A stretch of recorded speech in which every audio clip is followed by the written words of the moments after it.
Alright lads, so a couple of days ago I did post a video talking about a very easy team and demonstrating how well that team does perform in Guild Quest at max transcendence on clearing the new, potentially hard Guild Quest depending on how new your account is, but the Guild Quest we are talking about is the one where you're going against Human, Quincy, Stern Ritter, and Squad 0 characters. Now I have made a few videos in the past talking about that particular week and why it shouldn't be that hard, and that's mainly if you prepared for it. If you didn't prepare for it, then you might struggle a tad bit, but I think a lot of people have started to realize that this Guild Quest is one of the easy ones out there, mainly due to the fact that you have a good free-to-play character. Now, in the video that I did post, I did title the video Easy Clear Team, because quite frankly, it was an easy clear team. Of course, I had an easy time beating it because my characters are max transcended. I prepared for this week, I made sure I was ready. But of course, many people out there aren't going to have the exact same transcendence level of the team that I was using, and that's completely fine. But the main point of the video that I did post the other day was just to showcase the team. Regardless of transcendence level, it is going to clear it. But of course, me saying in the video that I can clear it isn't really enough. It's either to say one thing, but showcasing it is better. And that's exactly what we're here to do today. To mainly showcase two different teams that are allowed to easily beat the Guild Quest, assuming you actually work on your characters and have them built up to actually tackle the hard difficulty of Guild Quest. If you are still confused on how the hard difficulty of Guild Quest does work, I recommend you guys check out the video that I did post around a week ago, explaining how this difficulty does work and how different it is compared to the normal difficulty. With that said though, now let's quickly showcase the team. So this team that we are using here is the exact same team that I did showcase the other day, but the only difference now is that we've removed their transcendence. So Aizen has now lost his SP, his focus, so now he only has 500 additional SP, which essentially allows him to perform like a 1 out of 5 character. The only difference is that I was doing a tad bit more damage on a soul bomb, but it doesn't really matter that much. For Arskin and also the Tatsuki, we've also removed their 500 additional attack and also 1000 additional focus, so once more they are now working like a 1 out of 5 character. And the general idea for the team is that Aizen is there to keep the enemies in a vortex. He doesn't do that much damage to begin with.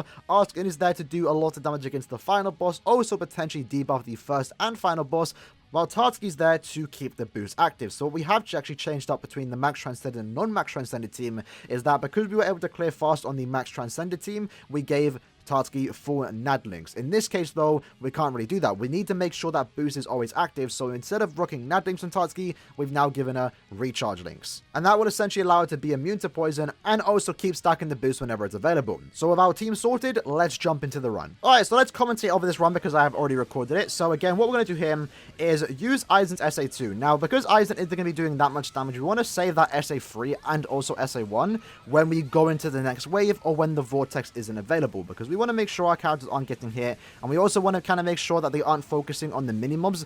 We want these side characters to have a full attention on the main bosses. And as you can see here, we are going considerably well. The vortex is keeping the Ryukin quite active, while our two NAD characters do a bit of damage, and we're just basically chilling, right? So we just wait for the Ryukin to get a tad bit low on HP so we can actually nuke into the final boss.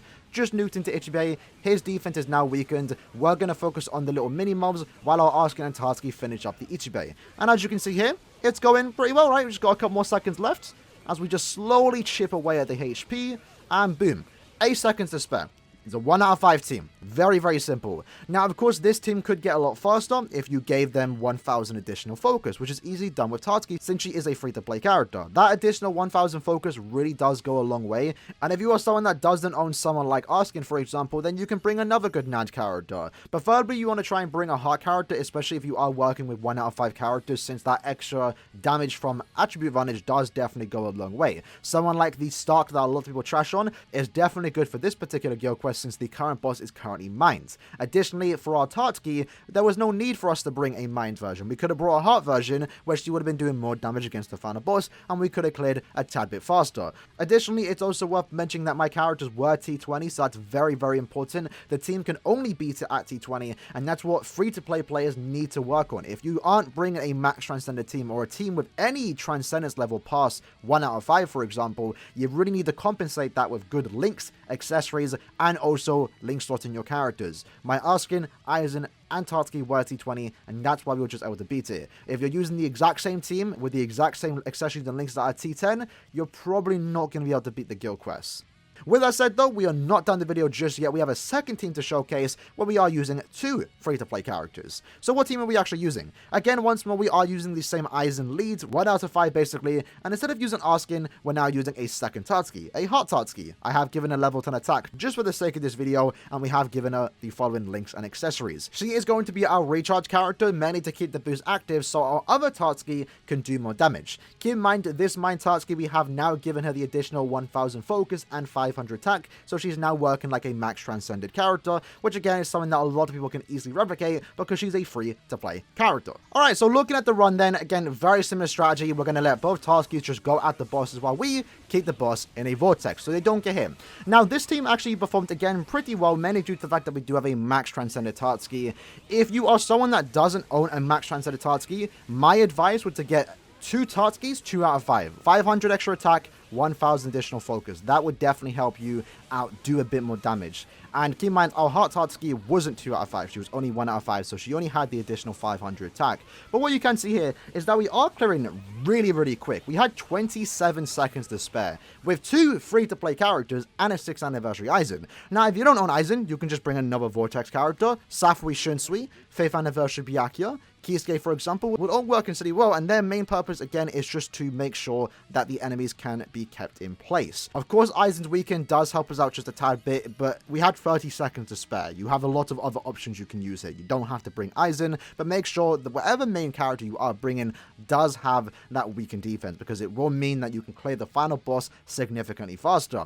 With that said, though, lads, that was basically the video for today, just showcasing those 2 not free-to-play teams, because again, it does consist of 2 summonable characters, Aizen and Arskin. But again, you have a lot of great options you can use. If you don't have Aizen, just bring any other Vortex character. If you don't have Arskin, then you can bring someone like Stark, Ruroka, Jugrim, Safui Yamamoto. There's a lot of other good characters you can bring. Experiment with your characters and make sure you work with them too, because if you are trying to beat the hard difficulty at Guild Quest, you can't go in with T10 characters 1 out of 5. You need to work on your characters. You need to build them up to make sure they can beat this particular week. With that said, lads, that was the video for today. Hope you guys did enjoy. Hopefully this was able to help you out and also just demonstrate how a 1 out of 5 team does work and how you can compensate for the lack of damage to make sure you can beat weeks of Guild Quest like this. Max Transcendent teams that I use aren't the only teams that can beat it. They're just clearing Guild Quest significantly faster, and it doesn't really matter. A clear at the end of the day, whether it's a 1 second clear or a 59-second clear, at the end of the day, it's still a clear. And that's perfectly fine. You don't need to be tempted to, you know, start getting dupes and stuff like that to max rank characters so you can clear Guild Quest in under 5 seconds. It really doesn't matter. A clear is a clear at the end of the day. Hope you guys enjoyed the video. I'll see you guys next time. Peace.